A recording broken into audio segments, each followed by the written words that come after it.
কি রে নতুন গার্লফ্রেন্ড পড়াই তুই সারা জীবন একাই থাকবি তুই অনুমারা এই সিঙ্গেলই সারা জীবন মরে যাবি माइल तेरा तो गेम बचाना पड़ेगा। 2 days later. বন্ধু নতুন পটালাম, ভালো তো কেমন লাগলো?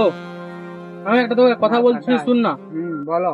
আমার গার্লফ্রেন্ডের কোনো ভাইটাই নেই, আর রাখি পূর্ণিমার দিন রাখিটা একটু করলে না ভাই। ঠিক আছে, হ্যাঁ ঠিক আছে ঠিক আছে।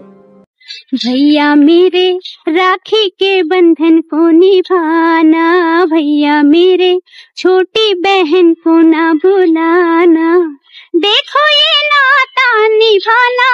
তাহলে দেখি তোর বইয়ের মুখটা দেখি গো। अभी पोका चोदा, এটা তো আমার গার্লফ্রেন্ড। तू कौन मारेगा? চলো চলো।